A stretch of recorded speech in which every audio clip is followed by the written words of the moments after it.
পরম মিত্রের জন্মদিনে আজকে এমন গিফট দিলাম যেটা দেখে ও পুরোই অবাক। বলেন কি? তাই রাত 8টায় পুরো রেডি হয়ে বেরিয়ে পড়েছি পরম মিত্রের বাড়ি যাওয়ার জন্য। যেতে যেতে আমাদের সিনিয়রদের সাথে দেখা হয়ে গেল। দুজনেই ক্যামেরার সামনে খুব লজ্জা পাচ্ছে, না হলে অন্য টাইমে মুখ থেকে বোম পড়ে।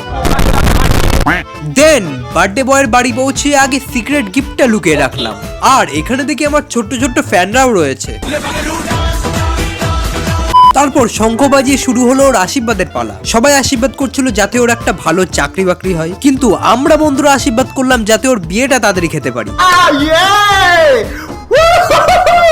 দেন অল্প একটু কেক কেটে আর বেশিরভাগটাই মুখে মাখিয়ে অ্যাটলিস্ট আমাদের দেওয়া সিক্রেট গিফটটা খুলতে বললাম। শুভ কাজ যত তাড়াতাড়ি সম্পন্ন হয় ততই মঙ্গল। ওকে এমন ভাবে বলেছিলাম যে ও পুরোই নার্ভাস হয়ে গেছিল, বাট এই গিফটটা ওর কাছে সারা জীবনের জন্য একটা স্মৃতি হয়ে থাকবে। তারপর শুরু হলো আমাদের খাওয়া দাওয়ার পালা। আর আজকে ক্যাটারিং এ ছিল পূরবী দিদি। এন্ড একটুখানি মানে একদম একটুখানি লজ্জা পেয়ে আমরা খাওয়া দাওয়া শুরু করলাম। দেন সবাইকে বাই বলে চললাম আমি বাড়ির দিকে।